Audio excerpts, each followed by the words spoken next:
Boa noite a todos, profundo saravá a todos vocês, que as santas almas abençoe a todos nós.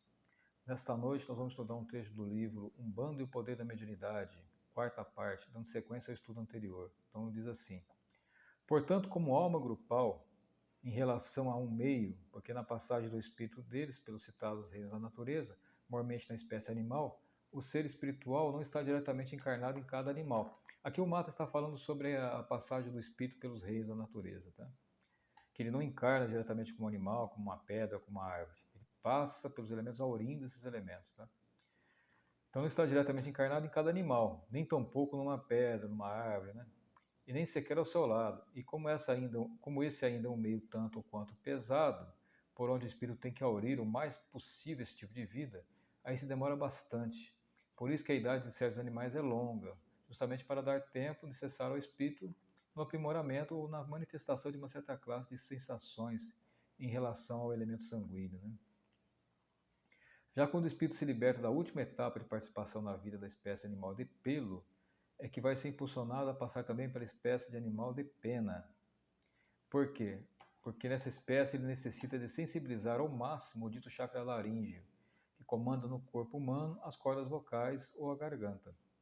De vez que no gorjeio das aves se encontra de um modo geral uma variação sem fim de harmonia e beleza.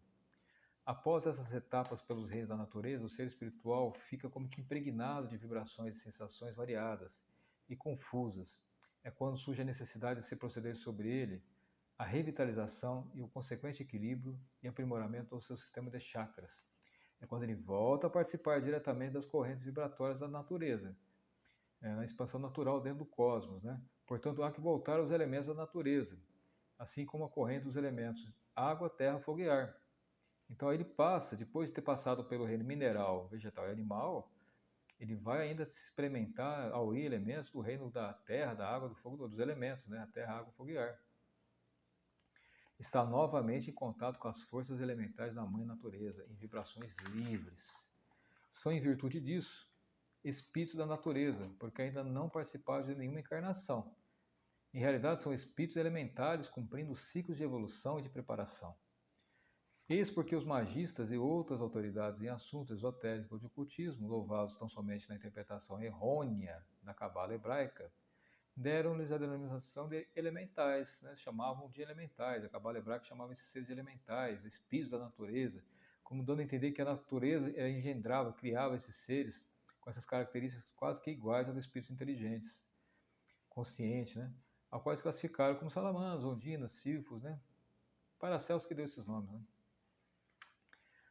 São aqueles seres espirituais que acima definimos como elementares, porém no último estágio de contato com as forças elementais da natureza, que se situam diretamente na órbita vibratória das cachoeiras, das matas, das pedreiras, dos mares, campos e rios, né?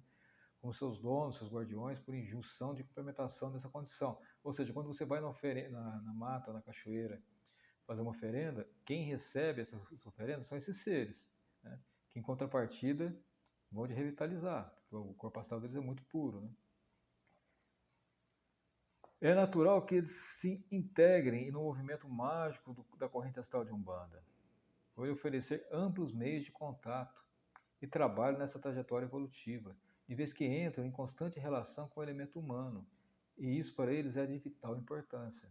São experiências, são experimentações que esses espíritos passam a ter, né? Esperamos que positiva, né? Então, quando uma pessoa vai fazer uma magia negra na mata, matar um animal, na cachoeira, né? Qualquer tipo de trabalho de magia negra, coisa negativa, esses seres também assistem. E esse ser arruma um compromisso kármico com esses seres violento. Né? Tanto é que na Umbanda, através de certas operações de magia branca, dentro do sistema de oferendas afins a esses espíritos elementares, lhes é facultada intensa atividade que lhes traz benefícios diversos, mesmo no combate aos espíritos inferiores atrasados, assim como os quiumbas e outros mais. Vou ler de novo que isso é muito importante, presta atenção. Tanto é que na Umbanda, através de certas operações de magia branca, dentro de um sistema de oferendas afins a esses espíritos elementares, lhes é facultada intensa atividade que lhes traz benefícios diversos, mesmo no combate aos espíritos inferiores, atrasados, assim como os quiumbas e outros mais. Eles é facultado intensa atividade que lhe traz benefícios diversos. Por quê? Porque eles é facultado intensa atividade que lhe traz benefícios diversos. Porque essas experiências para eles é muito interessante, é muito importante. Experiências junto ao reino nominal, né? Ao ser humano, o que o ser humano passa, né? É muito importante para a evolução deles. Né? Eu não lembro em qual livro que eu li do Mata, ou se foi Ramatiz, onde que explica isso muito bem, mas a primeira encarnação desses seres normalmente é no meio de uma aldeia. É silvícolas, né? São seres mais primitivos, né? Aborígenes, né? Então, assim, são aqueles que a primeira encarnação normalmente é nesse meio. Temos que levantar agora uma grande questão, dado ainda o grau de entendimento e da grande vontade que esses citados espíritos elementares têm de criar condições para a primeira encarnação, ou para adquirir o passe reencarnatório. Né? Então estão doidos para reencarnar, né? Para encarnar, porque eles nunca reencarnaram, a primeira encarnação. Né? Adquirir o passe definitivo ao reino nominal. Tendem a ser envolvidos com relativa facilidade, mormente por meio dos envolvimentos solertos do baixo astral, a participarem do trabalho de operações de pura magia negra. Então, assim, como são muito inocentes, estão doidos para entrar na roda encarnatória, né? Então, às vezes, eles se deixam levar. Com isso, assumem um peso kármico tremendo, os encarnados e os desencarnados que assim os usarem. Porque estão dessa forma imprimindo neles um acréscimo de sensações e tendências que lhes serão prejudicalíssimas, quer na protelação do passe que quando encarnarem pela primeira vez. Então, quem faz esse tipo de trabalho de magia negra, com esses seres, desviando eles da roda evolutiva, assume um karma tremendo, karma pesadíssimo. Tá? Em relação com o exposto, é muito possível a inumeráveis seres, numa primeira encarnação, exteriorizarem tendências negativas ou instintos violentos, justamente devido ao que acima expusemos, isto é, terem sido envolvidos nas práticas grosseiras de magia negra, pela inexperiência que lhes é ainda um tanto natural. Porém, esses espíritos, quando esclarecidos, costumam reagir violentamente ao reconhecer que foram bastante prejudicados, e é quando se diz que o feitiço virou contra o feiticeiro. Normalmente, aquele que se responsabilizou por isso acaba tendo um desses espíritos encarnado na própria família. É por causa desse envolvimento e dessa inexperiência é que os caboclos e os pretos velhos entram em grande atividade dentro do meio vibratório em que esses espíritos se situam, para orientá-los, conduzidos para os aspectos que mais o possam beneficiar. Por isso que os pretos velhos caboclos são realmente quem são responsáveis pelos elementares. Não confundir esses espíritos elementares nessa fase de complementação dentro da natureza livre com os outros espíritos elementares em seus diferentes ciclos de evolução, assim como os Exus e outros que permanecem sujeitos às injunções da lei kármica. Um estudo sobre Kimbanda que a gente falou sobre o Exu ser elementares, que o pai Guiné estava explicando, né? É por isso. Então, assim, os elementares são uma classe de espíritos, numa classe, num ciclo. Os Exus são em outra, mais evoluídos, mas também são elementares, segundo o pai Guiné. Portanto, lembrando o leitor que desde o princípio do mundo, a humanidade pratica magia negra. Podemos compreender assim uma das razões mais prováveis de certas tribos ou raças estarem na retaguarda e num atraso crucial. Bastante olharmos para certas tribos africanas, certos povos situados na Índia, na China, no Canadá e, no nosso caso, a maioria das tribos indígenas do Brasil, do nosso Brasil. E para que você, irmão leitor, possa ficar realmente sabendo o que se pode entender como elementares, fora mesmo de qualquer confusão dos magistas e outros, é bastante citarmos a definição que já demos em 1956, em nossa obra Umbanda de Todos Nós. Os chamados espíritos elementares formam-se dos pensamentos baixos. Vou repetir. Os chamados espíritos elementais, tá? Não é elementares, não. Elementais. Formam-se dos pensamentos baixos, que se assemelham e se agrupam, atraindo por afinidades nos campos magnéticos e vibratórios às substâncias astrais que se condensam com eles, tomando aspectos de seres esquisitos, servindo de intermediários entre o mundo astral e o mundo material.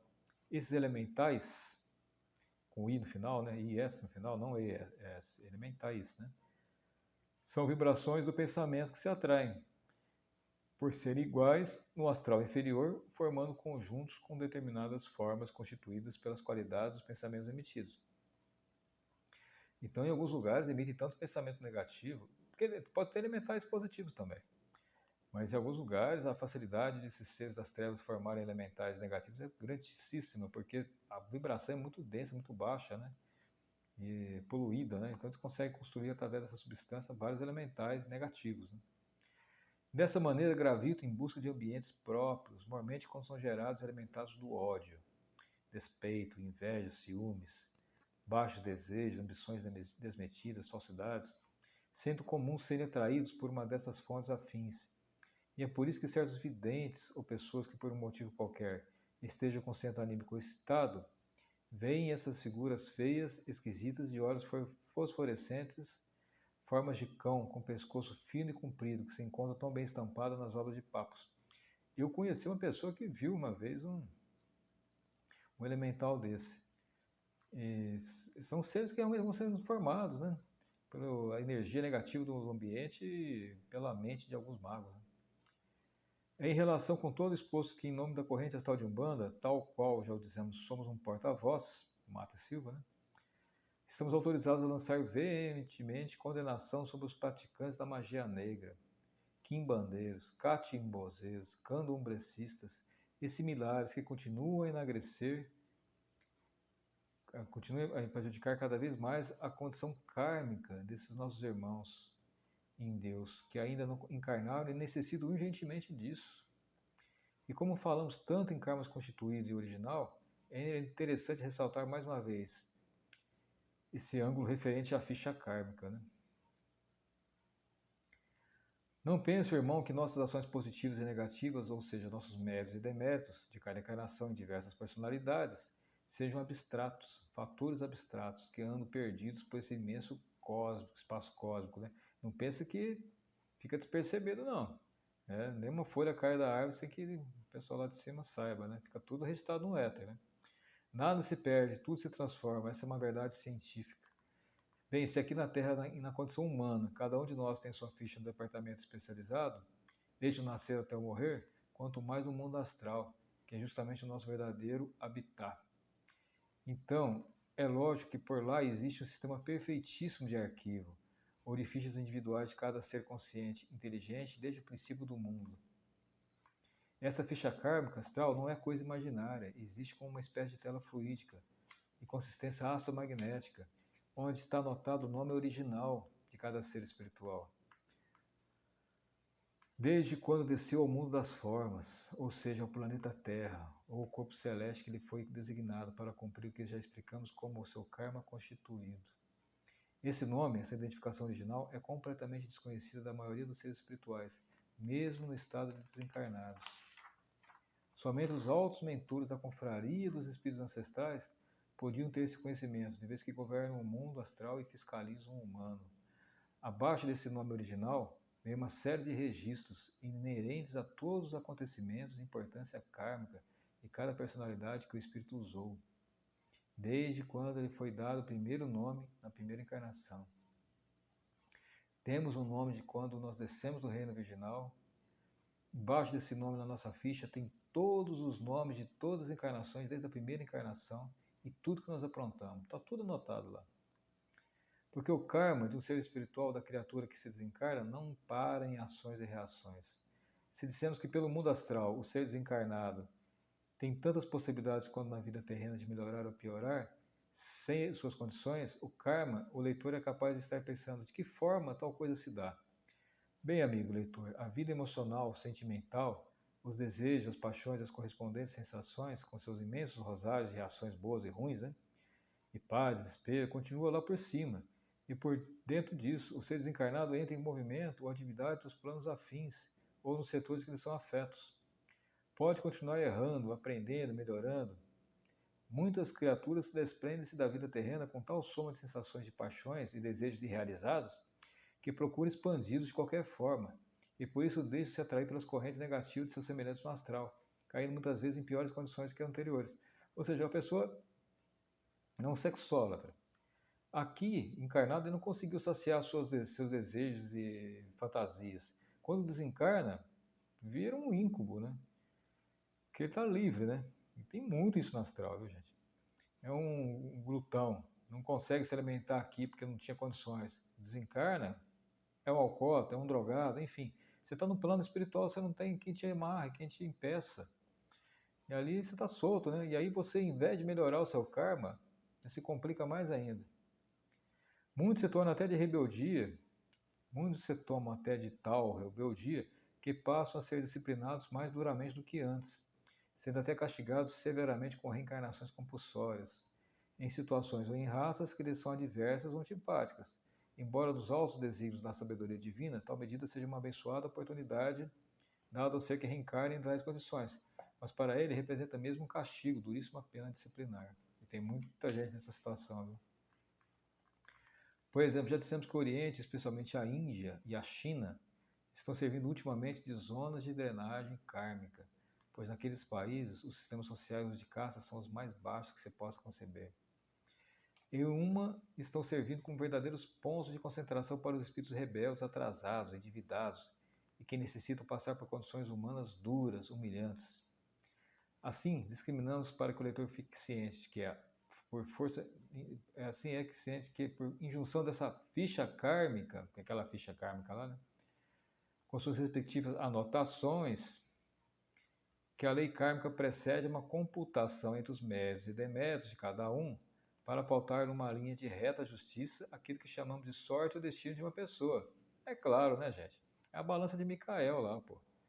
O que você fez de bom e de ruim durante toda a sua existência, desde que você desceu do reino virginal. Tudo está anotado lá, pois que fora da caridade não há salvação. Façam boas ações, sempre. Tudo isso são variações do karma constituído, que já explicamos ser uma consequência do karma original, de aspecto completamente desconhecido. Então, o karma constituído é isso aqui, nosso, do reino natural. O original é lá do reino virginal, tá? De aspecto completamente desconhecido, apenas procedeu a transferência da ficha kármica com o nome original. Ou seja, apenas procedeu a transferência da ficha kármica com o nome original. A única coisa que nós trouxemos do reino virginal foi o nosso nome, né? Nosso nome quando era lá, no reino virginal. Debaixo desse nome está anotado toda a primeira encarnação no reino universo astral, né? Todas as encarnações, tudo que nós aprontamos, está tudo anotadinho nessa ficha aí. Porque, amigo leitor, se você é um estudioso das ciências ocultas, deve estar bem viva em sua mente aquela regra do hermetismo que afirma: tudo no universo é medido, pesado e contado. Prazer estudar com vocês. Saravá.